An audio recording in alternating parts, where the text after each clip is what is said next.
saluran throttle, kemudian ke intake manifold, kemudian menuju ke ruang bakar. Selanjutnya sisa pembakaran masuk ke exhaust manifold, kemudian ke saluran sistem EGR ini. Nanti dia membuka dan menutup, memberikan sisa gas pembakaran yang belum terbakar sempurna, yang ada NOx-nya ini dimasukkan lagi ke intake untuk dibakar ulang lewat sistem EGR, yaitu exhaust gas recirculation, ya, sistem untuk memasukkan gas pembakaran yang belum terbakar sempurna kembali ke intake manifold. Berikutnya ada saluran VGT. Ini adalah valve gate turbochanger. Ini ya, membuka dan menutup saluran turbochanger sesuai perintah ECU-nya. Berikutnya ke turbocharger-nya bagian saluran buang, kemudian ke saluran knalpot, terus terakhir muffler, dan nanti dikeluarkan menjadi gas buang. Itu bagian sistem penyaluran udara. Sekarang masuk ke bagian sistem penyaluran bahan bakar. Yang pertama ada tangki bahan bakar atau full tank, kemudian ada full line, yaitu selang penyalur, kemudian ada full filter dan water sedimenter. Nah, ini full filter berfungsi menyaring solar dari kotoran. Untuk water sedimenter berfungsi untuk menyaring airnya, kandungan air dia diendapkan di bawah. Kemudian ada ini kesini ada full pump atau feed pump, ya. Ini untuk memompakan atau mengisap bahan bakar dari tangki nanti menuju ke supply pump lewat full pump. Ini tekanannya biasanya rendah. Kemudian menuju saluran ke SCV, suction control valve. Nah, ini untuk mengatur volume aliran dari bahan bakar yang masuk ke supply pump. Ini ya, masuk ke daerah sini. Kemudian ada supply pump atau sering disebut high pressure piston pump, bahasa bengkelnya namanya Bosch pump. Nah, ini berfungsi untuk memompakan bahan bakar bertekanan sangat tinggi, ya. Di atasnya ini nanti terpompa bahan bakar yang tekanan sangat tinggi, sampai ribuan, ya, sampai 2600 sampai 3000-an kilogram per sentimeter persegi ini.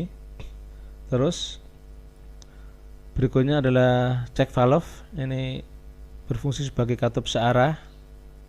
Dia meneruskan tekanan tinggi ke delivery line, tapi menahan, nggak bisa kembali.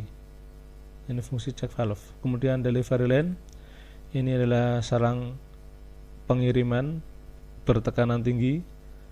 Kemudian selanjutnya ini ada yang panjang adalah common railnya, common rail. Kemudian ini ada injektornya yang menyemprotkan bahan bakar ke ruang bakar sesuai perintah ECU. Jumlah banyaknya ini sesuai perintah ECU ini dari kabel merah ini. Nah, ini common rail sendiri berfungsi sebagai penampung akhir bahan bakar bertekanan tinggi, ya, yang membagikan ke masing-masing injektor ini nanti. Berikutnya ada pressure limiter, yaitu pembatas tekanan tinggi tadi. Kalau tekanannya nanti melebihi standar, maka bahan bakar ini akan melewati pressure limiter dan dikembalikan ke tangki bahan bakar lewat fuel return line. Nah, selang pengembali bahan bakar. Ini komponen dari penyaluran bahan bakar. Berikutnya yang terakhir, bagian ketiga, yaitu bagian kontrol elektroniknya, bro. Ini sangat lumayan banyak. Yang pertama adalah kelompok input atau sensor-sensor. Kita urut dari sebelah kiri. Ini ada FTS, itu adalah fuel temperature sensor ya. Sensor dari temperatur bahan bakar itu diukur dan dikirimkan ke ECU. Berikutnya ke sini ada sensor WTS ini ya, yang intinya sensor itu yang jalurnya warna biru, water temperature sensor. Ini untuk mendeteksi atau mengukur suhu mesin, dikirim ke ECU. Kemudian bawahnya ada sensor CPS, crank position sensor. Jadi posisi crank nanti akan dideteksi atau diukur dan datanya dikirim ke ECU. Kemudian berikutnya ada sensor CRPS ini ya, Common Rail Pressure Sensor. Jadi tekanan di dalam common rail ini akan diukur oleh sensor CRPS ini. Datanya diberikan ke ECU. Kemudian ada sensor APS, Akselerasi Position Sensor. Nah, ini sensor pedal gas. Jadi untuk mengukur seberapa besar injakan pedal gas. Jadi ini sistemnya sudah sistem otomatis. Jadi contoh misal seperti pakai potensio kalau di elektronika itu potensiometer. Jadi dia menginjak, dia akan memperbesar nilai hambatan dari potensio dan nanti akan dikirim ke ECU. Jadi tidak memakai kabel lagi ini, bro, sudah memakai otomatis sensor. Berikutnya ada sensor AFS, Air Flow Meter Sensor ya, untuk mengukur jumlah banyaknya udara yang mengalir ke intake ini. Kemudian ada sensor ATS, Air Temperature Sensor, mengukur atau mendeteksi suhu udara di intake manifold ini, di daerah saringan ini. Berikutnya ada sensor yang kelompok bawah ini, bro, CMPS. Ini ya, Cam Position Sensor. Jadi Cam Angle Position Sensor. Ya, ada di daerah poros cam, daerah atas kepala silinder. Kemudian ada speed sensor, ya, sensor kecepatan kendaraan.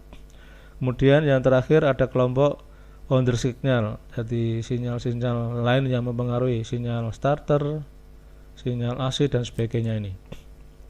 Itu grup dari sensor, bro. Kemudian ada grup aktuator yang dengan jalur warna merah.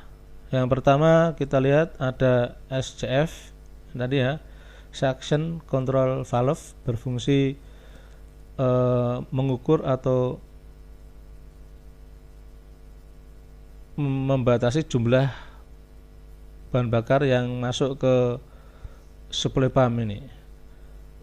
Kemudian ada aktuator pressure limiter tadi ya, membatasi tekanan tinggi di dalam common rail.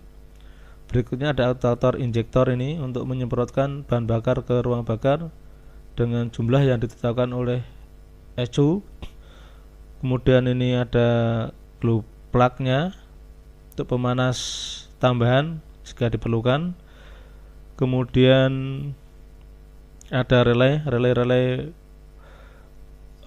yang meng-on off-kan mungkin sistem di penyaluran bahan bakar dan sebagainya. Kemudian ada kelompok sweep valve atau SV ya. Ini ada SV GTA, sweep valve gate throttle. Ini yang mengatur membuka nutupnya katup throttle. Ini sweep valve EGR, exhaust gas recirculation. Ini yang mengatur membuka nutupnya katup gas buang yang masuk ke intake. Kemudian ada sweep valve gate turbocharger. Ini ya, yang mengatur membuka nutupnya pompa atau kipas turbocharger. Berikutnya ada output atau aktuator mal indikator lamp, mal function indikator lamp. Ini ya, untuk mendeteksi, memberitahu ada gangguan, kalau ada gangguan di sistem EVI injeksi ini. Kemudian ada DLC, data link connector, sebagai penghubung dengan scanner nanti untuk mengetahui, mengecek kerusakan yang terjadi di dalam sistem Common Rail ini. Ini bro penjelasan singkat dari sistem injeksi Common Rail. Semoga bermanfaat. Nanti kita lanjut di tahap kedua tentang cara kerjanya. Terima kasih dan wassalam.